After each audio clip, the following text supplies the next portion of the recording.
they're a huge part of the decision-making process. And so a little bit about my background really quickly, and then I'll pass it on to you. So I actually put on emotional confidence training for leaders, CEOs, and companies, and I actually moved out to Silicon Valley to do this, so in San Francisco, and that's where I'm based most of the year. And prior to that, I was actually, I was in healthcare. I was a doctor. I was a cosmetic dentist, and I had a really successful practice for about 8 years, and I just sold it about a year ago. And in that time, as in healthcare, being a doctor, going to dental school, you know, there weren't that many female doctors, let alone female dentists. And so you were in this man's world, and even from the healthcare perspective, you know, when patients would come in, because I would look really young, I hope I still do, and they would question, are you the nurse? Are you the assistant? Never ask, and I still get asked this, were you really a dentist? You know, and so there's a lot of that. So even in my own practice, the way that I led for so many years was based out of how I thought I should be in a man's world. So I never put makeup on. I didn't want to show any sort of beauty. I didn't want to, I mean, even the way that I dressed, like when I was going to my Harvard dental school interviews, I buttoned my stuff all the way to the top, and it's so funny. I see those photos, I'm like, who is that girl? Because I'm like, I don't even recognize her. But because we're taught, like, okay, if you show any sign of your personality, you're not going to be taken seriously because you're a female. And so, and then you kind of govern from this place of like there's a chip on your shoulder. Like you have to be not just a woman that's really smart, but then you have to be this woman that's also a man. And then, sorry guys, but then that's not good for you guys either. So actually, you know, what I found, and even the most growth happened in my own practice, was when I actually had a difficult challenge in my life. I had left my marriage, and so from that point, it was okay. I have to embrace who I am, and it was like a whole turning point and a whole slew of things. But it was from that lens that I said, you know what? It doesn't matter. I'm gonna attract the types of patients that I want to attract.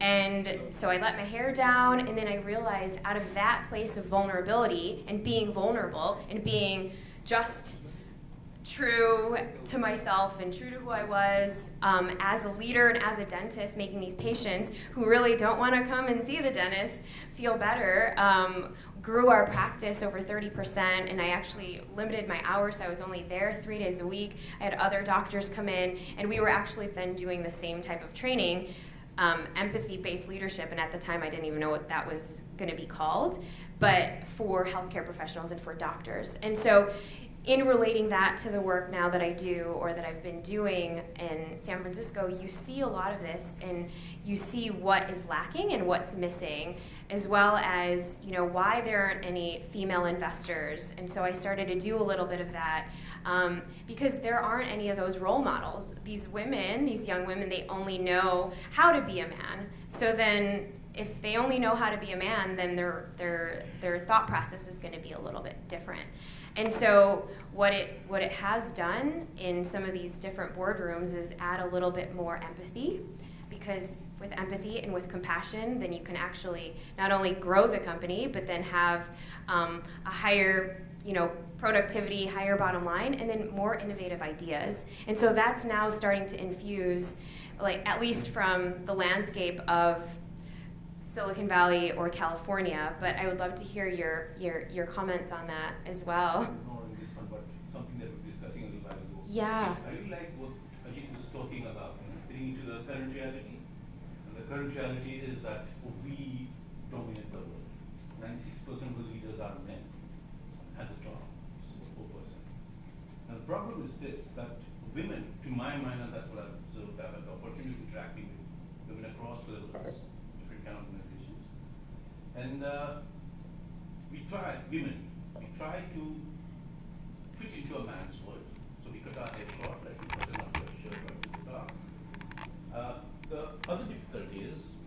that I, as a man, understand him a lot more easily than I would understand you. So while you're presenting an idea, a thought that you were talking about a little while ago, your language is slightly different from mine, right? And that's when the acceptance becomes an issue. So I don't understand you because your language is different, and because I don't understand you, I reject you. That's at the heart of the issue. He comes in with similar kind of idea, and I understand his language far more easily, and I said, fantastic idea, which is what I said just now. I really like what Ajit was talking about. And probably that's where the difficulty is. I think we need to identify a unisex language. Right? And when I say that, women typically, and men kind of propagate this a lot more than women do. Women speak from the heart, and that's a myth that has been created. Exactly. All of us have a heart, and there are times when all of us speak from the heart, and there are times when we all use our logic, but we perpetuate that idea that women are more sensitive, women speak from the heart. I love that you brought that up. And when they present a logical idea to me, I have a problem. How can a woman come up with a logical idea when she speaks from the heart, for God's sake, right? I think that is the myth that has to be broken. Yeah. Even before we start looking at equal opportunity, and the opportunities are not equal at this point in time. Right? Even before you start saying that, look, we have to have some kind of a balance in the entire setup, you need to start saying this, that we speak the same language, we have the same kind of argument. Ajit is no better than Nita, and vice versa. Right? And the moment we start doing that in our minds, the perspective changes, the realities change actually. So I think that's what probably needs to be looked at a lot more closely. Yeah. So your thoughts perhaps. Well, no, it's interesting. I mean, with Mind Valley, there's so many different programs and products around the communication styles between men and women. What have you guys noticed in that, or has that, how has that affected how the ideas are conveyed? So, do I have to speak? I don't know if you need the mic. You don't need to hold it, so you will have to see. Yeah, so the idea is that, okay. So the idea is that that's where I think I agree with what you're saying. There is definitely not equal opportunity, but also I think that there is an opportunity for men as well as women to be able to create that opportunity, and it's like I haven't studied enough evolutionary biology to be able to comment really deeply on it, but if you really think about how societies evolve, it has to kind of be a little bit ground up, right? And that's where the whole idea of saying, if you be and if you create whatever needs to be created, and I feel that the men who understand their feminine side, like both men and female have male side and female side, right? I mean, in the sense of in the way we understand male female side, right? So I feel leaders who are stronger on their feminine side, or at least understand it fully, are better leaders generally, just because they can appreciate both perspectives. They wouldn't reject an idea because you feel that some woman has presented it versus a man. Now, in context of India, I completely understand that it's just the society, the fragment of it is so messed up that it does promote, I mean, we all know the challenge of the female side and all that kind of shit, right? Sorry about it, I don't know if I can use those words, but anyways, the point being that it is a challenge here, especially in India, which is why as I think as society we evolve, and that's what the good part of having forums like these or having internationals working here happen, is that slowly people start to realize that, oh, listen, you could reject an idea, but a good idea, how many times can you reject it? Or not promote someone that is really being smart about how they approach things. It can be done once, it can be done twice, but the fifth time you will appreciate it. It's going to be an uphill battle, like any change is really, but at Mind Valley, for example, I mean, what if you meet me or Michael, my business partner, Vishen, you would see both of us are very appreciative of our feminine side, which means we understand that we are from the heart and from the head at the same point in time, if that's the context that you establish, if you have to go from that place. At the same point in time, we understand that you need to be in tune with your emotions, like what Neeta was talking about emotional grit, or understanding your emotions and saying that emotions actually fuel you as an individual. So if you really use that power, which is why also sometimes I feel, because women are so in tune, much better, and because of whatever the context or fragment of society, they're just better tuned with their emotions. They can find it faster, they can channel it faster, it gives them special powers. At the same point in time, leaders who are in tune with that are, I think, the ones who create that progress, which is why it's easy for me or Vishen to not be able to look at the lens of saying, oh, if somebody's pregnant or not pregnant, or, if somebody's getting pregnant, we don't go, oh, okay, so of course she's out now. We just go, okay, so you're going to be out for a couple of months, and then we'll see you later, and let's see how we can support that, like working from home or whatever, because we understand that you have to mother a child, right? But that whole thing, I think, as it is changing globally, I don't know how much it is changing in India right now. I mean, my last job in India was like 6-7 years ago. And I know in that particular company, definitely it wasn't working. It was a very male-dominated company. And it was unfortunate because they couldn't appreciate or enjoy as much power that females bring to the table. So I think India is having a much harder battle to fight just because of the fragment of how the society is constructed here. And it's messed up, and it's not good for anyone, neither the country, neither for the women in the country.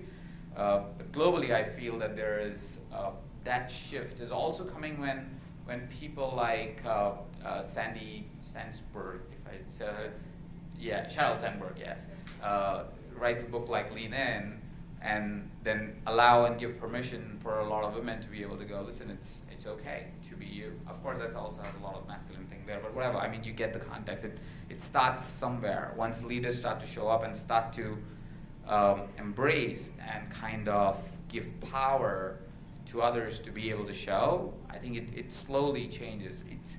It's not the fastest path, but it's also changing the fragment of a whole society that's messed up over hundreds of thousands of years. So it's a little bit hard to fight that fight. But I think it's important. It's something that we got to do, and it will only help the society overall. So that's I mean, at Mind Valley, all we do is we know and we understand that we've done that process enough times. We've seen enough powerful women for us to be able to say this is just stupid if we don't do it, or if we don't actually not have that, like difference of you're a man or you're a woman or whatever, because it doesn't help us. It actually helps us when everybody is equal, everybody gets the same voice. There is no, and we catch each other. Sometimes we are guilty. It happens, of course, that sometimes we go into our own zone, and in a meeting it might be that something somebody says, which could be for other scenarios as well, personality types as well. So we make sure that we practice those things and we call each other out on it if we feel that has been done. So that's how I think cultural shifts will come, and you will see, and I feel that we will see companies progress a lot more when that shift starts to happen in them, is that they start to appreciate both the sides and be able to really tap into it and empower both the parties equally.